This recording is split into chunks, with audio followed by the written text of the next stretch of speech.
আমার দোকানদার পর্যন্ত কোনো কাস্টমারের কাছে আমার এক্সপায়ারি ডেট প্রোডাক্ট যায়নি।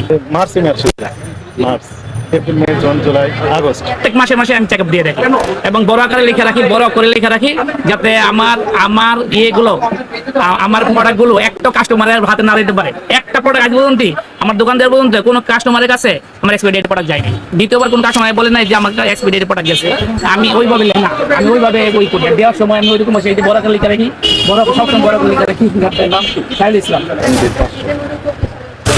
মার্চ, দুইটা, তিনটে, চারটা, এই যে একটা, চারটা পরে দেখি, পাঁচটা, ছয়, সাত, আট, তাই না? এটা একটা 9, 10, এটা একটা 11। আচ্ছা, এটা তাহলে 10 হলো। এটার নাম কি জানো? এসপিসি। ঠিক আছে, হরমোন ইনজেকশন। Hormone injection. তো হরমোন ইনজেকশন মানুষ তো শর্ট করে নিতে একদম। না না, এটা তো আমরা দেই না, আমরা দেখি দেই। রেখেছেন কেন তাহলে এতদিন? কিন্তু এটা আমি নিচে রেখে দিচ্ছি, যে আপনি ফেরত দিবেন। 24 সালে নিয়ে শেষ হয়েছে, আবার এটা নিচে দোষ দিয়েছে, বলছে আজরাইল জান কবজ করেছে। না, না, তো জান কবজ করে কি? আল্লাহ। আজরাইল জান, আজরাইল জান। আল্লাহর নির্দেশ। আল্লাহর কেউ নির্দেশ। তাকে দোষারোপ করেছে এই পর্যন্ত? না, না।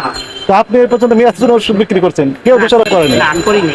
যেগুলো চেক আপ দিয়ে জানেই না তো যে মেয়াদ না, সবাই আমি